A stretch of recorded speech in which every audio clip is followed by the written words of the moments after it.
into it. Yeah, Bill messaged me the week before last, and because he couldn't make it to the training, and he was out and not feeling well. So I'm not sure. He hasn't reached out or anything, but I don't know if he'll be joining or not. Well, we've got a quorum. Alfreda would be just kind of the wild card, and she can join in progress.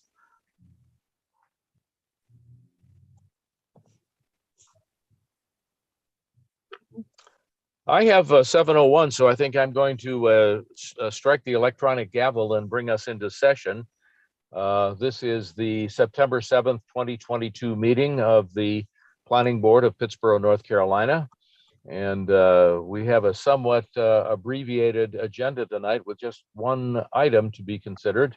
And if I can entertain a motion from the board members to approve our agenda for this evening with a second.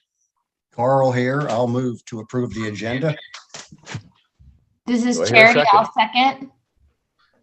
Thank you, Charity. Can we have all in favor say aye? Aye. Aye. Hearing no objections, the motion passes unanimously. We have the minutes from our last meeting, which was held back on July the 11th, if you recall, and I assume everybody had a chance to look through those. Can I have a motion to approve the minutes of the July 11th meeting?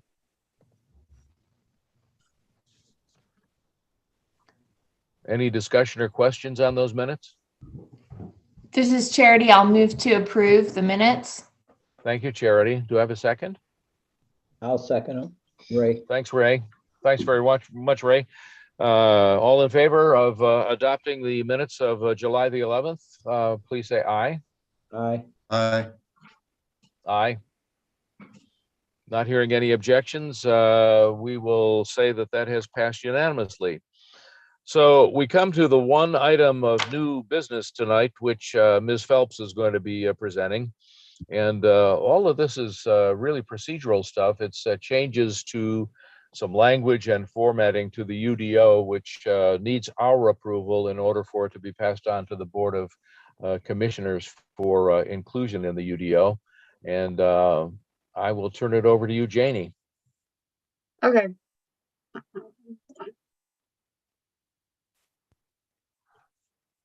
So we sent out the packets, and also a couple of physical ones were delivered. So it seems like a lot that's in there, but it's just kind of some bigger items, pretty much in groups of bigger items.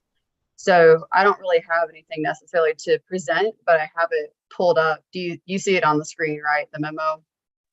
Yep. Okay. We see it. We see it very clearly. You Okay. gave me a really good briefing on this, Janie, in a succinct form. Maybe you just want to walk the board members through the three kind of key changes. Okay. I guess if that's the case, it'll probably just be easier just to go through it quickly. Make some folder real quick. So the first group is multiple amendments to each of the zoning district sections. And that is because, I'll pull this one up. There's a note that's referenced, which wasn't actually included. Let me zoom in. So here on setbacks, it had a note 3, and that would mean that this note 3 would apply to all of these, and there was no note 3. And then this is actually something that was a carryover from Victoria, what she had worked on.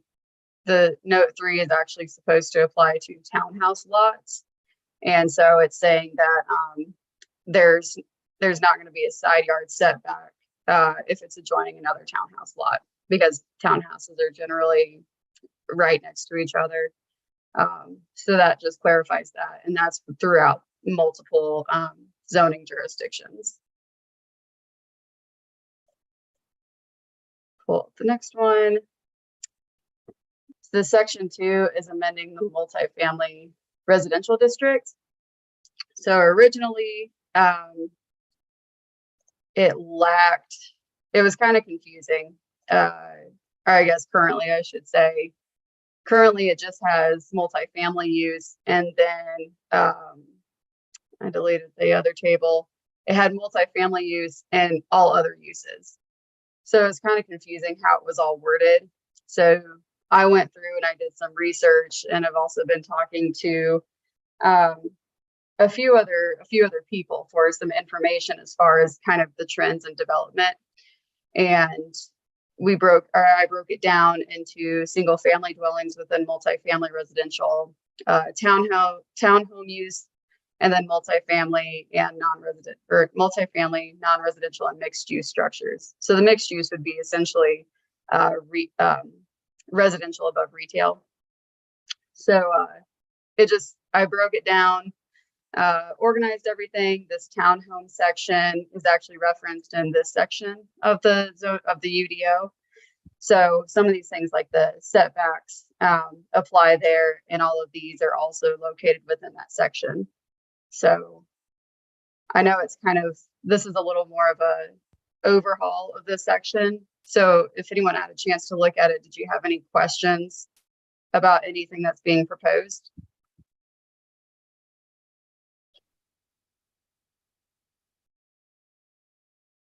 You can take that as a no. Additionally, the downtown overlay district prohibited uses.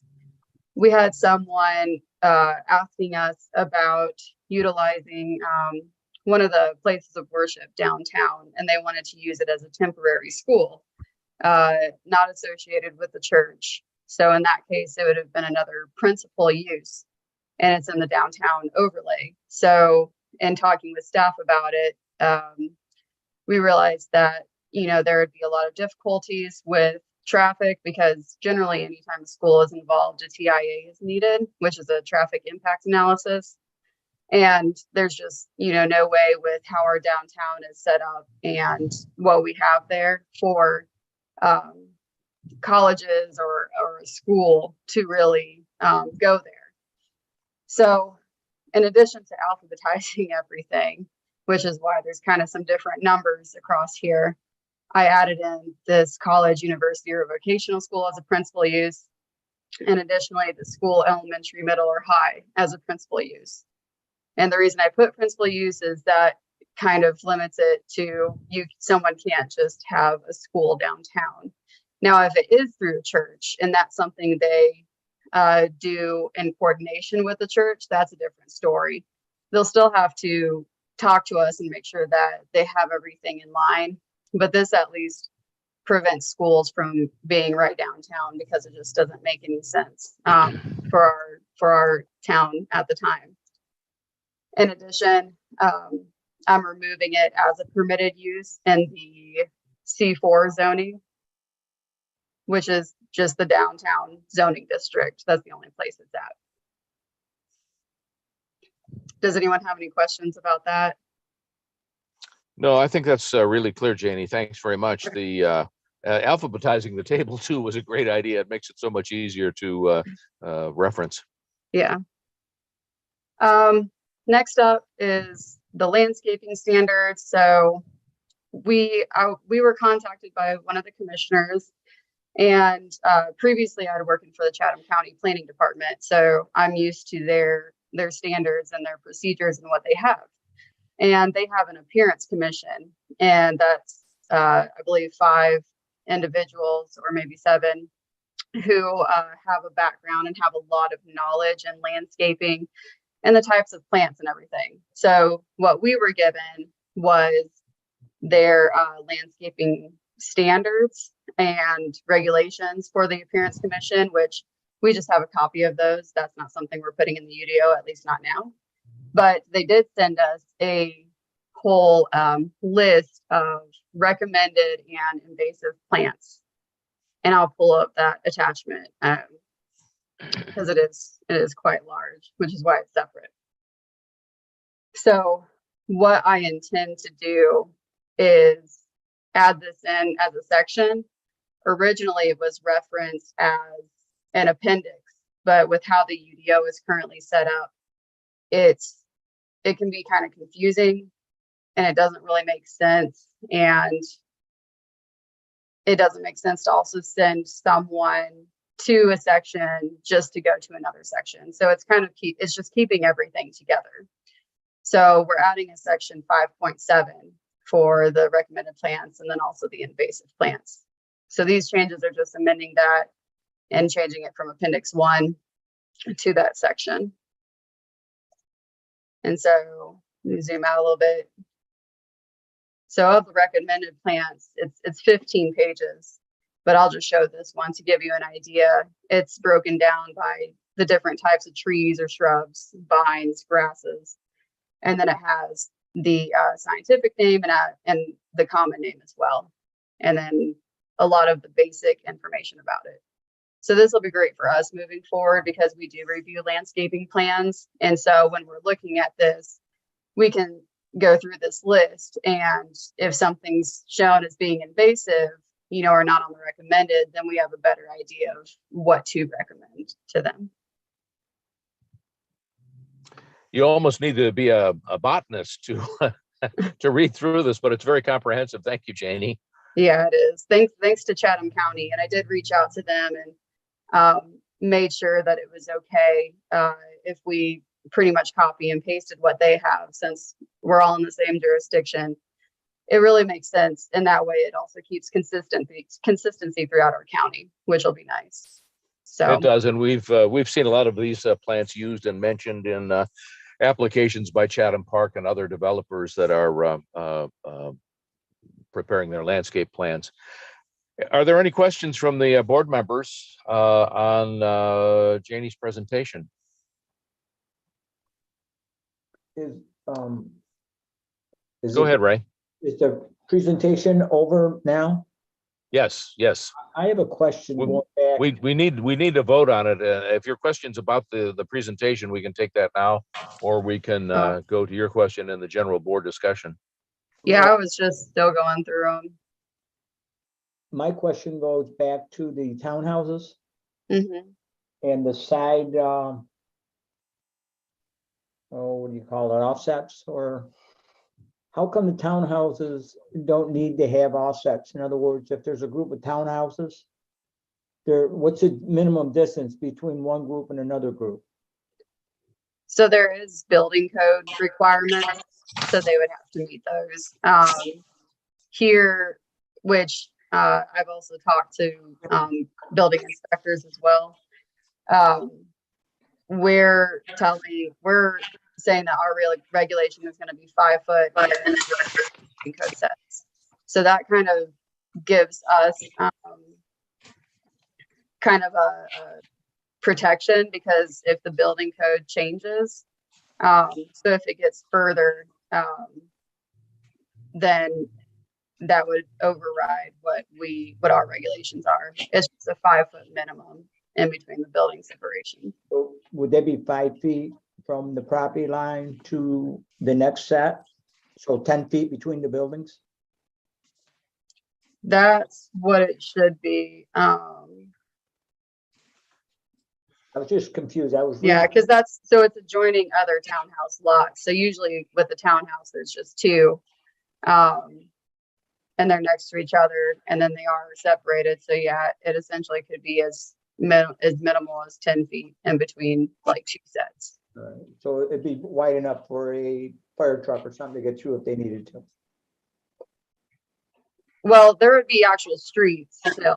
I mean, there's a whole block and lot standard, which the fire code, I don't know it that well, but they would. The fire marshal would have to come in and look at the plans and sign off on them before approved, because we had issues with the radius of turnarounds for fire trucks and things when we were talking about changes over at Powell Place. So I think we're probably covered there. Yeah, there's road standards as well. So a road that's publicly owned, or if it is if it is to meet the fire code standards, that's to support 75,000 pounds, be 20 foot wide and a 13.5 foot clearance. So there's not the fire truck isn't going to go in between the lots, most likely. If they need to go in between there, they would probably use the hose. But if they need to get around, they have certain distances they need to get to. So they would use the road. They're not going to drive the truck in between the townhomes unless there's a road there. But there would be plenty of space for them to get in there with hoses to water down adjoining structures and prevent fire from spreading, etc. Any other questions? That was a good one, Ray. Sherry? Yes, Carl? Eric or Janie, are we only gonna review 1 through 5 tonight and not six and beyond? No, I was going to keep going. Oh, okay, I thought Eric said it was done. Oh, no, I'm sorry, Janie. I didn't mean to imply that I was cutting you off. I was just asking that the questions be related to that first section, but please Oh, proceed. okay, sorry. Okay, sorry. So going on, the landscaping is going to come back up, but I'll breeze over that since we've already talked about it. Section 5.6, fences and walls. We felt it made sense to add in exemptions to just clarify that if a fence or a wall or a fence exists prior to the adoption of the UDO, then it will be non-conforming if it doesn't meet current standards. We don't want to regulate fences at this time in the extraterritorial jurisdiction. That didn't make sense to us because they're not utilizing town services. They're still within our jurisdiction, but generally there's a little bit more leniency kind of in between jurisdictional and county regulations. And then also if there's a replacement, just in my my previous jobs before, there was no kind of regulation about just replacement. So even if someone replaced, for example, one panel, which is generally 8 feet wide, or 8 feet in linear feet, they would have to get a permit. And that just doesn't really make much sense. So it will be something for us to track, as we figure them out more. But we wanted to give the citizens some leniency if they do replace 2 panels, which is about 16 linear feet or less, then that's okay. They're not going to have to get a permit for that amount of work. But I did put a time limit on it. So that way we don't want someone coming in and doing 20 separate permits, or doing 20 separate requests for 16 feet at a time, because that would just be replacing the whole fence. So that's why that time limit is in there. And then adding pallets to prohibited materials for fences and walls. This is just the added section for the landscaping part. I wasn't able to successfully get the tables in there, so I just have to work on that some more. I didn't feel like I needed to do it right now, as long as you could see what the intent was. Are there any other questions so far? Okay. I think you're good. Okay.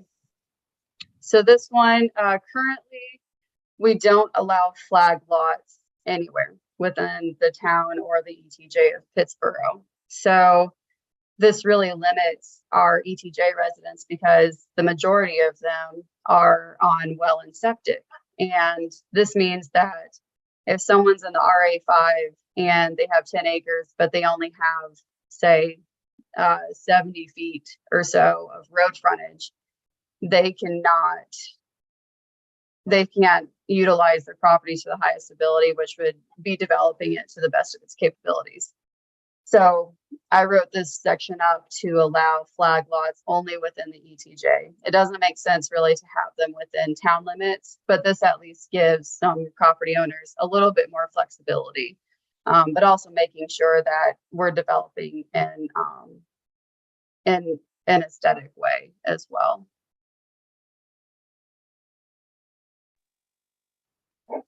This is just correcting the this typo for parking requirements for a place of worship. It did say 0 per 4 seats, which means no parking requirements. And it should be changed to 1 per 4 seats. Janie, I'm sorry. I tried to make a comment on the last one and I was muted, so it took me a minute. Okay. Can we back up to item 7, please? Okay. So it'd be 7A 4. Only one flag lot per parcel is permitted. Okay. So in my mind, a lot and a parcel are one and the same thing. And maybe you have definitions elsewhere that correct that thought. But if a lot is the same as a parcel, then it kind of implies to me that that parcel could not be subdivided. No, that's saying if you have the whole parcel and say you have 15 acres and and it's in the RA2s, they have a 2-acre minimum. So someone wants to essentially make, well, that'd be like 7 properties out of it. But in order to do that, because they would say they only have 100 feet road frontage, they would have to have a bunch of flag lots. It would just be a bunch of straight driveways off of the road. So that's what that means. If there's the one parcel, they can essentially, depending on the road frontage, they can have one flag lot, and maybe they can have enough road frontage on the front to still subdivide that property into 2 or something.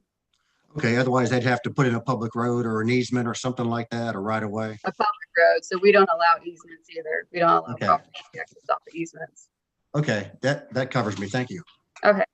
Sorry, Janie, can you explain to me what a flag lot is? It just looks like a flag. Maybe I have my GIS. I'm probably trying to draw one up real quick to give you a visual. While she's hunting, Charity, you see them at the beach a lot, and that way they can advertise it as ocean front or sound front. Oh, You have- interesting. You have a skinny little access, and then it opens up, and then the next one is sort of fat at the road front, and it goes skinny to the water course. Okay, I think I know what you're talking about. I think my neighbor has one, and it's like, Yeah, it's a little carve out. yeah, okay. Thank you. Janie's going to draw one for you here. Yeah. So it would essentially be. Yeah, it almost looks like a flag. Yeah, there it is, a flag. There it with is, a- yeah. with the pole. Yeah, okay. Yeah. And so So you're they- saying you can't do like many, many flag lots? That's what Right. okay. Mhm. All right, got it. Thank you. One flag lot per parcel. So You go beyond that and you're getting into a subdivision and replatting Yeah. the land. yeah, they're done a lot in the county, but obviously the county it's a little bit different out there, and generally people are going to be more spread out anyways. But the goal really a lot of times too for jurisdictions is to eventually kind of work their way out and bring in the ETJ residents. So at least this way, like I said, it gives them some more flexibility, especially with our sewer situation right now. We don't know when or if everything's going to go through at this time. And so this just allows them to be able to continue to develop their property to its biggest extent. Okay. Thanks, Janie. Well, are there any further questions from the board beyond Carl's on that second section? And Well, this is hearing the last none. one I have. Oh, go ahead.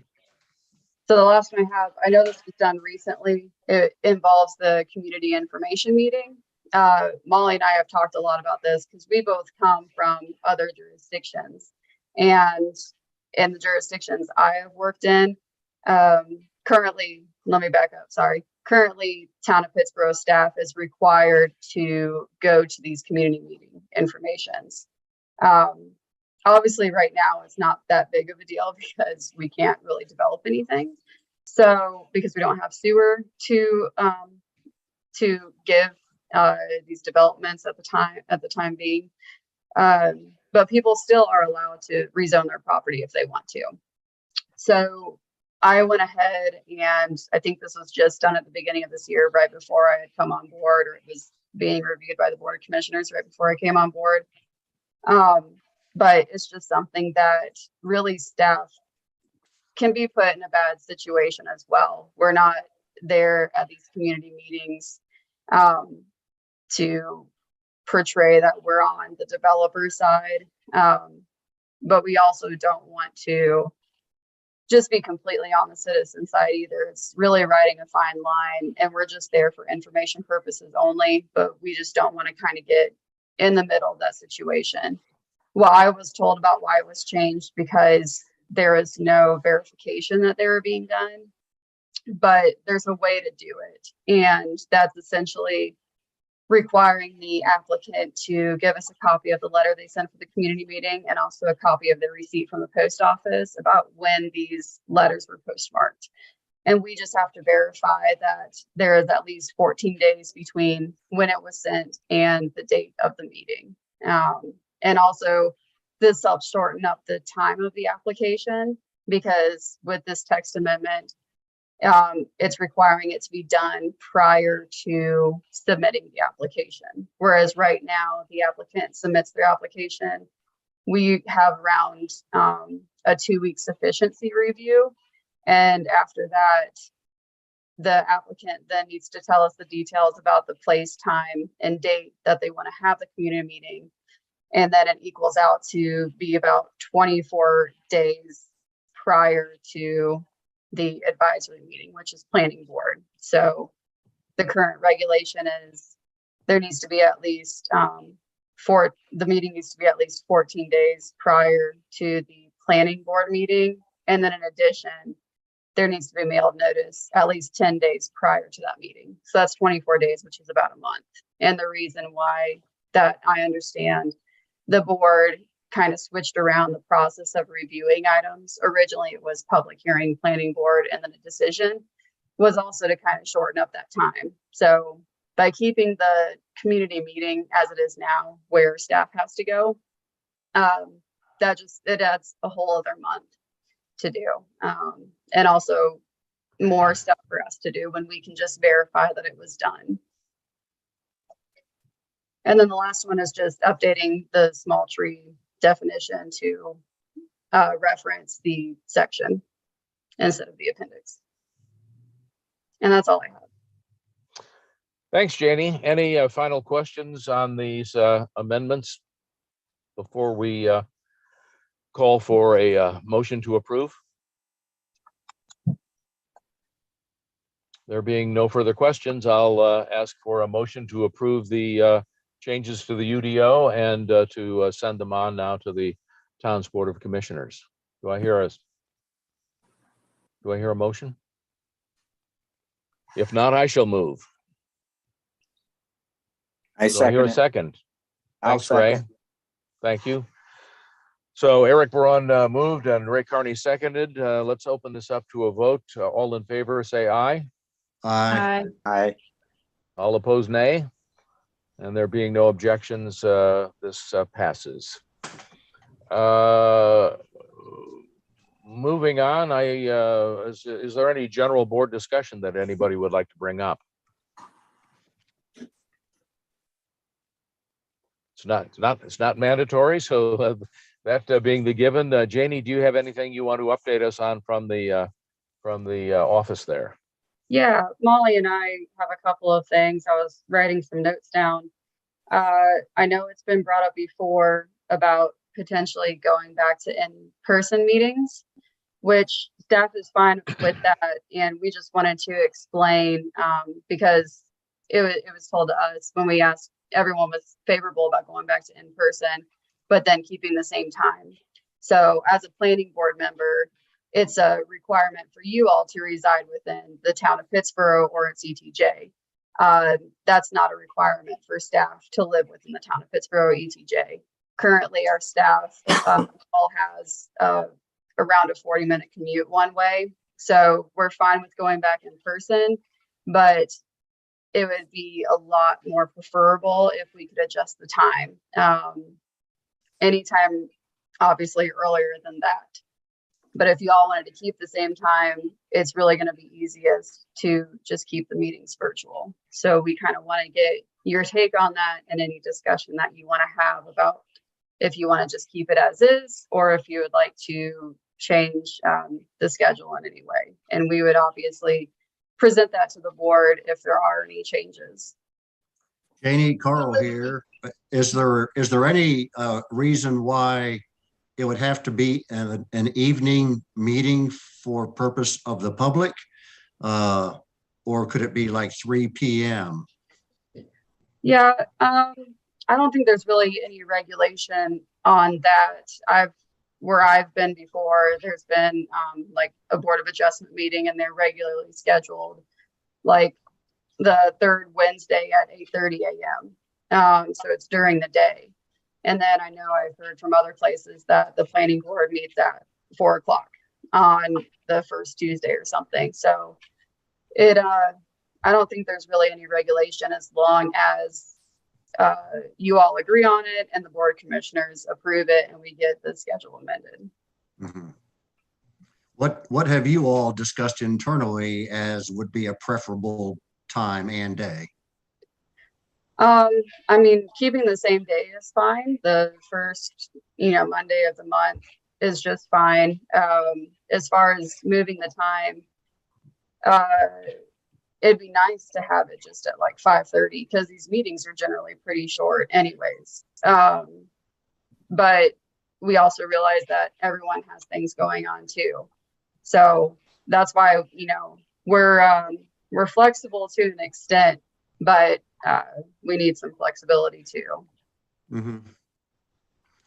Eric, what I'm thinking is, would you maybe send an email out to all of the board and kind of canvass all of us? I'm retired, so I can do anything. And I know, well, I'm not gonna speak for you and Ray and Bill, but we could see, and if it's prohibitive for charity or somebody else, then we got to be cautious, but maybe see why don't I send a poll around to everybody and offer some alternatives in line with what Janie's talking about.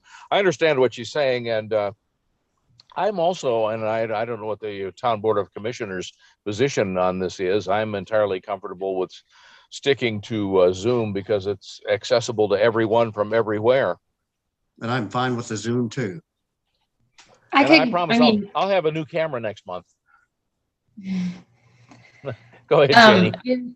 In lieu of like a big email chain, I can just tell you that I only just need advance notice to arrange childcare, but otherwise I'm flexible. I'm not working right now. So all right. Yeah, as long as I have I just need to know in advance, but I can make the schedule work. I appreciate that. I'll thank you, Charity. I'll check with Alfreda to see what her constraints might be, because as Ray pointed out, I, Ray Carney, and Carl are all retired, so we have probably more flexibility than we ought to have. Any other points of discussion from your end, Janie, Molly? I sent out an email and I've heard back from a few people, but there is some upcoming planning board training that the School of Government is putting on. So those dates are September 29th in the afternoon. And then I believe it's also on October 6th. I have the email up here. What are the dates? Planning board. I know. I signed up for the 29th, and feel free to place a phone call to anyone who hasn't given you an answer, because I think it's a wonderful opportunity to participate in this. Mm-hmm. My question is about the cost, and I thought there was some mention about it in the email, but can you explain what that situation is? Yeah, so the cost is $85 per person, and it says through their site that they'll do discounted group rates, but if we can get if everyone can come on Thursday in the afternoon, it's from 1 to 3:30, then we have our conference room and we can just get one and then plug it into the TV, so that way everyone can see it at the same time. Okay, so that'll be the most cost effective. Yeah. Otherwise, Charity, we're going to have to take it out of your paycheck. She said she's not working. I know. Well, I'm talking about her paycheck as a planning board member. Oh, wow. Yeah, that'll take Generous, years. That'll take generous years as to that pay off. is. I know. All right, Um, excellent, excellent discussion. Go ahead. Were you going to say something else, Janie? Oh, I just figured since I'd only heard from a few people since we were having a meeting tonight, if anyone else wanted to voice if they can make a certain date or if they wanted to or not. So yeah, for me, the October date works better. Okay. And same for me. Okay. And what is that date again, Janie? October 6th is the evening one from 5:30 to 8. And then Okay. the September 29th is 1 to 1:30. Yeah. Well, the October may not suit you all too good. Janie, It's this okay is, if we have to do multiple ones. We have enough covered in our training budget to support you all to go training. but if we're gonna be doing it at the town hall video, then we would want everyone there, correct? You're not gonna. It's going to be the same. It's the same training. It's just offered at 2 different times for whoever, if they want to make it. They realize that some people an afternoon would work better and others an evening time would work better. So it's the same training. Yeah, but I thought it would be a reduced rate. Well, No, so it's a question of consolidating the rate. If we can get everybody in the room all at the same Yeah. time, then the town only has to pay once. yeah, Yeah. but if we have 5 or more, it's $10 off per person. So even if we had all 5 and, only one person can make it in the afternoon and the rest of you had to do it from home on October 6th, then that's still only $75 a person. And that's fine. All right. Yeah, for corporate training, that's a bargain rate. Any other board discussion before I invite a motion to adjourn? I think, Molly, did you have anything you wanted to address? Yeah, just real quickly, I just wanted to introduce Ginger Bauerband. She's our new customer service specialist. Ginger's going to be helping out with the planning board. So she's on tonight just to get a feel for how the meetings go and everything. But I just wanted her to give her the opportunity to say hi to everybody. Hi, Ginger. I met you in person, and it's nice to have you on board. Thank you. Can y'all see me? Nope. No. Nope, Yeah, I nope. mean, I'm not familiar with Zoom. I've used we used Teams at my previous employment, so I'm still figuring it out. I had myself on screen a second ago, but it's not coming up in this in the thumbnail. So sorry, I'll get that fixed next Well, time. you're not alone there. Ray Carney and I have also had video troubles tonight, so Okay. we've got a whole month to get it sorted out. Okay. Well, very good. It's nice to meet you all. I'm at your service. If there's anything I can do, please don't hesitate to email me. Feel free to come to our office or give me a call. If there's anything I can do at any time, I'm happy to help. Thank you. Thank you very much. Welcome aboard. Thank you. All right, there being no further discussion or topics raised by the board, I'll invite a motion to adjourn. So moved. Do I hear a Second. second? Thank I'll you, Ray. second. All in favor, aye? Aye. Aye. That's unanimous. We stand adjourned. There's Good Ginger. night, everybody. Night all. Good night, everybody. Thank you.